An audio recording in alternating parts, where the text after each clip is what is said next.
प्रेमिका से हुआ ब्रेकअप तो प्रेमी ने खोया अपना आपा। 7 साल के भाई की हत्या कर रची फंसाने की साजिश। नमस्कार आदाब दोस्तों, मैं हूं आरिफ खान और आप देख रहे हैं श्रावस्ती टुडे न्यूज। बता दें कि उत्तर प्रदेश के शाहजहांपुर की चर्चित 7 साल के उत्तम सिंह की निर्मम हत्या का पुलिस ने खुलासा कर दिया है। तंत्र मंत्र से की गई हत्या किसी और ने नहीं बल्कि मृतक उत्तम सिंह के चचेरे भाई ने की थी।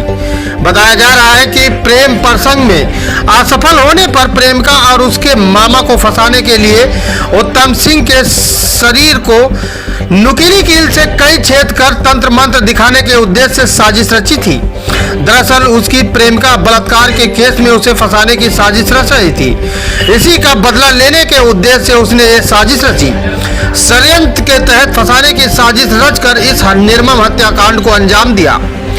फिलहाल पुलिस ने दोनों आरोपियों के पास से हत्या में इस्तेमाल की गई नुकीली कील, जले हुए कपड़े और तमंचा कारतूस बरामद किया है। पुलिस ने दोनों आरोपियों को गिरफ्तार कर जेल भेज दिया है। इस हत्याकांड का खुलासा करने वाली टीम को पुलिस अधीक्षक ने 25,000 का इनाम देने की घोषणा की है। पुलिस के मुताबिक प्रशांत और पंकज ने मिलकर शनिवार को 7 साल के अपने चचेरे भाई उत्तम सिंह को पैसे देकर गुटखा और चिप्स लेकर गेहूं के खेत में आने को कहा। खेत में गुटखा और चिप्स लेकर आए उत्तम सिंह को गेहूं के खेत में ही दोनों ने पकड़ लिया और उसके मुंह में कपड़ा ठूस दिया। बेहोश होने के बाद नुकीली कील के जरिए इन दोनों ने उसके शरीर पर कई छेद कर दिए और दांत तोड़ दिया। यही नहीं, चप्पलें मंदिर के पास फेंक दी ताकि इस घटना में पुलिस तंत्र मंत्र मानकर उसके कहे अनुसार आरोपी प्रेमिका और उसके मामा को गिरफ्तार कर सके। इतना ही नहीं, पुलिस को गुमराह करने के लिए आरोपियों ने अपने मोबाइल से एक 14 डिजिट का नंबर डायल करके पुलिस को बताया था कि उनके पास एक कॉल आया था कि इस नंबर से फोन आया है और उसने कहा है कि आरोपी की जानकारी उनके पास है। जांच में वो नंबर भी फर्जी निकला। पुलिस ने जब गहराई से तफ्तीश की तो पता लगा कि प्रशांत ने जो मोबाइल नंबर बताया था वो फर्जी था। फिर शक की सुई प्रशांत पर आने पर जब कड़ाई से पूछताछ की तो दोनों ने अपनी साजिश का खुलासा कर दिया। एसपी एस आनंद ने बताया कि प्रशांत का गांव की एक लड़की से प्रेम प्रसंग चल रहा था, जिससे उसका लगातार मिलना जुलना चल रहा था। यही नहीं, प्रशांत ने अपनी प्रेमिका को एक मोबाइल भी दे रखा था, लेकिन विवाद होने पर उसने उसका फोन वापस ले लिया। वो झगड़ा करने लगी और अपने मामा के साथ बलात्कार में फंसाने की षड्यंत्र रचने लगी। बस फिर क्या था, प्रशांत ने बलात्कार के मामले में फंसने से पहले ही षड्यंत्र रचकर अपनी प्रेमिका और उसके मामा को फंसाने का षड्यंत्र रचते हुए अपने चचेरे भाई उत्तम सिंह की हत्या कर दी। क्या हुई थी और बड़ा खुलासा पुलिस ने किया? ये 18 तारीख को ये बच्चा है जिसकी उम्र लगभग 7 वर्ष है, जिसका नाम उत्तम सिंह है। ये मीरवाइजपुर गांव है, थाना कांट अंतर्गत। इसके गायब होने की सूचना 19 तारीख को सुबह थाना कांट पर दी गई उनके परिजनों द्वारा, जिसके आधार पर तत्काल विधिक कार्रवाई करते हुए अभियोग पंजीकृत किया गया 363 IPC और इसकी तलाश की जा रही थी। शाम को ये सूचना मिली कि इस बालक का शव उनके ही ताऊ जी के खेत पे मिला है, गेहूं के खेत में। जब पुलिस मौके पे पहुंची, सभी अधिकारी मौके पे पहुंचे तो जो चोटें देखी गई बच्चे के शरीर पे, उससे ऐसा प्रथम दृष्टया प्रतीत हो रहा था कि कोई तंत्र विद्या की गई हो, क्योंकि उसके गर्दन पे 2 चोट के निशान और उसके अलावा उसके पेट पे लगातार एक सीध में कुछ निशान बने थे और एक भारी भी बनी हुई थी। तो ऐसा कयास लगाया जा रहा था कि कोई तंत्र से संबंधित कुछ ऐसी घटना हुई हो, लेकिन उसके अलावा भी और ऑप्शंस थे जिस पर पुलिस लगातार छानबीन कर रही थी।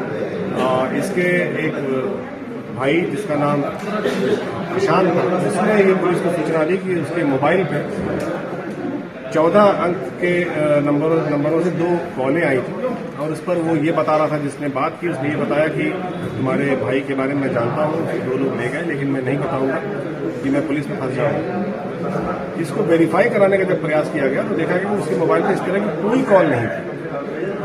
इसके अलावा और भी सर्विलांस के जो तरीके हैं उसको अपनाए गए और इससे ये पुख्ता होता गया कि इसमें इनका रोल होना चाहिए। इस बात का भी ये प्रयास करता रहा प्रशांत कि उसी गांव में एक लड़की है जिससे इसके अंतरंग संबंध रहे, उसके परिवार वाले इस घटना को किए हैं, ऐसा ये बार बार पुलिस को फीडबैक देता रहा। ये प्रयास होता रहा कि उनको इस मुकदमे में मुलजिम बनाया जाए। इस पर भी गहनता से छानबीन की गई, जो भी उसके द्वारा बताया गया तो ये पाया गया कि उस परिवार के एक यशवीर नाम है, उनके 2 बच्चे थे यहाँ, जो अभी हाल ही में हुए और दोनों बहुत बीमार अस्पताल में भर्ती हैं। तो इसको ये गुमराह करने का प्रयास कर रहा था कि इन बच्चों को की वजह से ये तंत्र विद्या की गई है। इसको भी वेरीफाई किया गया बहुत प्रॉपरली और ये पाया गया कि इस तरह की कोई घटना नहीं हुई। ना वो गांव में गया है पिछले 4-5 दिन से, जब से बच्चे यहाँ एडमिट है, और न उसके मोबाइल पर ऐसी एक्टिविटी है, न गाँव में भी ऐसी कोई फीडबैक है। इसके बाद ये मालूम चला कि उसी गाँव में एक छोटा सा दुकान है जहाँ पे ये गुटखा और बिस्किट्स वगैरह मिलते हैं। तो इस दुकानदार से ये मालूम चला कि लगभग 10:30 बजे के आसपास 18 तारीख को ये बच्चा आया था और उसने 40 रुपये का गुटखा मांगा और 2 नमकीन के पैकेट लिए। इस पर ये दिमाग में बात आई, जो टीम लगी हुई थी, कि ये बच्चा तभी जा सकता है वहाँ किसी के कहने पे जो उसका सगा करीबी हो, उसके विपक्षी के कहने पे ऐसा काम नहीं कर सकता। धीरे धीरे जो शक का जो उसकी सुई है वो इन्हीं प्रशांत पे जाने लगी, क्योंकि उसके झूठ बोलने का कोई कारण नहीं दिख रहा था कि क्यों ऐसा बताएगा जबकि ऐसी कोई कॉल नहीं है। कल दिनांक 21 को ये मालूम चला कि ये दोनों कहीं वीरवाइसपुर के ही बाहरी छोर पे कहीं ऐसी जगह है जहां से वो कुछ साक्ष्य इत्यादि मिटाए, कुछ संदिग्ध इनकी गतिविधि लग रही है। इस पर तत्काल वहां जो टीमें लगी थी वो पहुंची और उसको वहीं से गिरफ्तार किया गया। जब वो अपने वहाँ होने के मकसद के बारे में नहीं बता पाए तो उनसे गहनता से पूछताछ हुई। इस पर उन्होंने अपना ये जुर्म इकबाल किया। जब ये मोबाइल के बारे में पूछा गया और तमाम चीज़ों का बताया, उसने इस बात को एक्सेप्ट किया कि हाँ, हमारे द्वारा ये हत्या की गई है। रीज़न इसका यही था कि जिस लड़की से इसके संबंध थे, उसका कहना था कि वो लड़की ऐसा धमकी दे रही थी कि मुझे किसी फर्जी मुकदमे में फंसा देंगे, इस तरह की बात, क्योंकि उससे बाद में मनमुटाव हो गया था। तो इस कारण से उस परिवार को फंसाने के लिए उसने अपने ही चचेरे भाई की हत्या करने का प्लान बना लिया।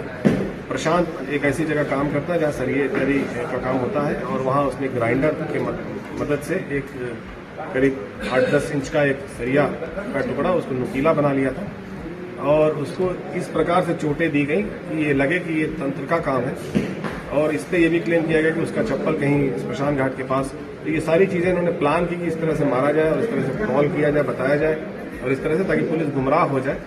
और इनके द्वारा उस बच्चे की हत्या वहीं गन्ने के खेत के पास एक नाले के पास की गई। इसको करने के लिए पहले वो बोरा ले गए, बोरे में बच्चे को लिटा के ऐसा काम किया गया ताकि वो खून जमीन पे न दिखाई पड़े। उस बोरे को उन्होंने गड्ढे में डाल दिया। इन्हीं के निशानदेही पे वो सरिया बरामद हुई जिससे उसकी हत्या हुई, वो बोरा बरामद हुआ जिस पर रख के उसकी हत्या की गई।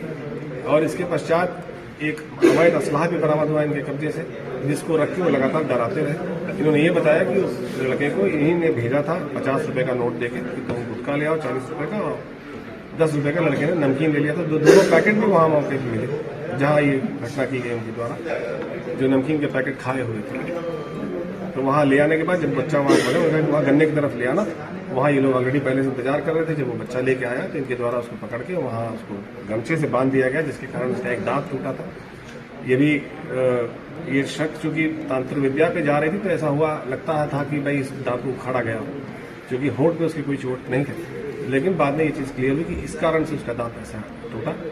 वहाँ उसको काफ़ी देर तक रखे रहे और थोड़ी जब शाम होने लगी तो वहाँ पे उन्होंने उसको वहीं मारा, उसी बोरे पे लेटा के। उस बोरे को उसने ढेम डाल दिया जहाँ थोड़ा सा पानी था। इसके बाद उस लड़के को, मृतक को, वहाँ से ले जाके उन्होंने अपने ही खेत में डाल दिया, ताकि पुलिस का शक और लोगों पे जाए कि अगर ये करेंगे तो अपने ही खेत में कैसे डालेंगे। तो इस तरह से काफ़ी जघन्य हत्या ये हुई और इस पर जो मोटिव था वो बहुत ट्रिवियल मोटिव था। और इस घटना का अनावरण एसओजी की टीम, थाना कांट की टीम और इसका बहुत क्लोजली सुपरवाइज किया इसको सीओ सदर ने और सिटी ने, जिस कारण से ये घटना बहुत जल्दी 48 घंटे के अंदर इसका अनावरण हो गया। दोनों अभियुक्त पकड़े गए हैं, जिनके नाम पंकज सिंह और प्रशांत सिंह हैं, जो इनके फर्स्ट कजिन लगते हैं मृतक के। और पंकज इससे पहले भी जेल जा चुका है वाहन चोरी के